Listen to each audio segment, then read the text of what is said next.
which moves us on to public participation. The first one is New Zealand Museum of Toys and Collectibles, Alan Preston, Trustee and Curator, and Ruth Fisher, Trustee and Operations Manager. Good morning and welcome.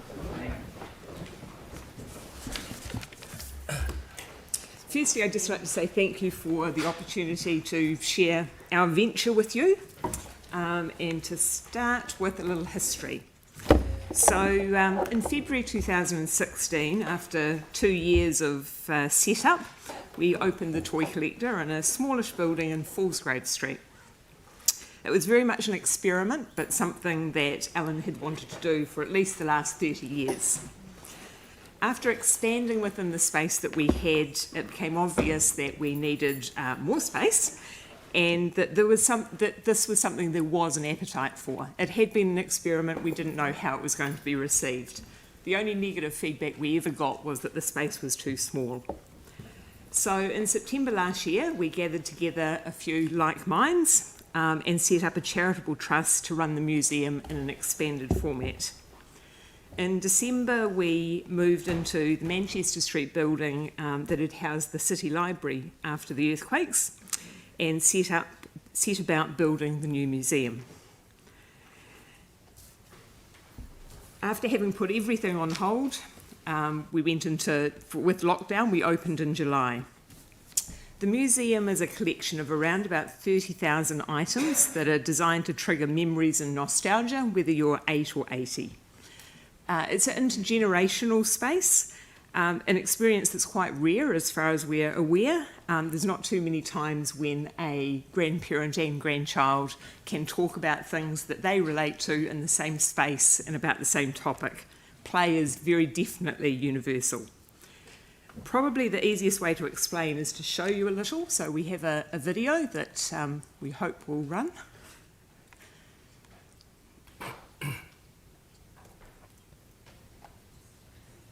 Just taking a second, there we go. So our intention was never to have the biggest collection of a single item, although we do have some fairly major collection numbers, but rather for it to be broad, so that anyone visiting could find something that they either have, or wanted to have, either as a child or as a big kid.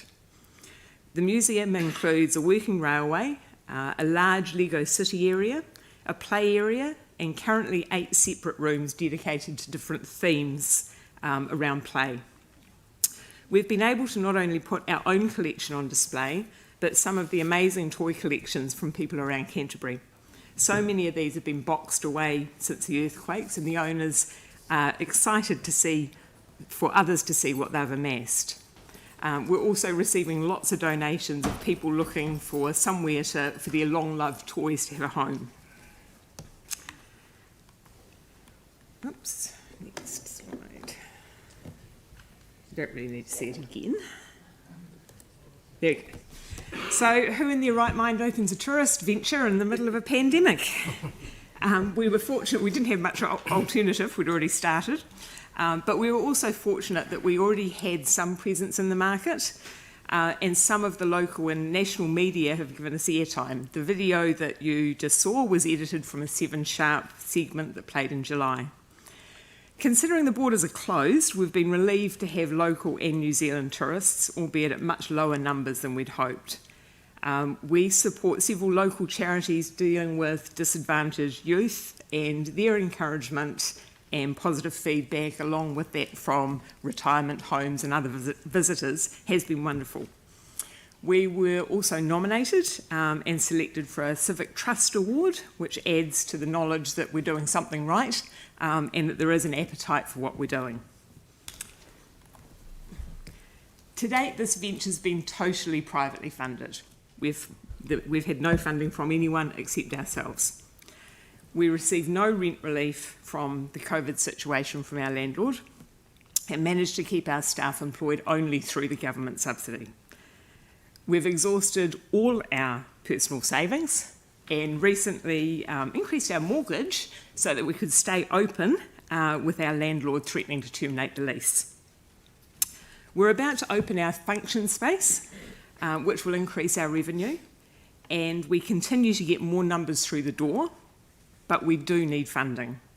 We're applying for funding from other sources, but money is tight everywhere, as everyone knows. We know this is an asset for Christchurch. We also know it's a world-class location. We'll do everything we can to keep it operating. Your support to make sure that happens would be fantastic. Thank you. Thank you very much. I mean, this is the public participation part, which is just a 5-minute segment, but I know that you've planted some seeds with all the councillors, so thank you very much for coming along. Thank you. Thank you. For hearing us. Thank you. Thank you for what you're doing. Yeah. Thank you. No, I'm sorry, but I have to stick to the 5 minutes. Yeah, sorry. Great, thank you. Now, Jenny Harper, former director of the Christchurch Art Gallery. It's great to be here, perhaps especially because tomorrow's the 14th anniversary of me coming to Christchurch to begin as director of Tūmatanui Waifetu, our art gallery over the road. I retired from this position early in 2018, but I haven't been idle. So I was pleased when Chartwell Trust asked me to work on a booklet which we've called Picture No Galleries, but the subtitle inside is Why Public Art Galleries Matter Now More Than Ever. I'm giving each of you a copy this morning.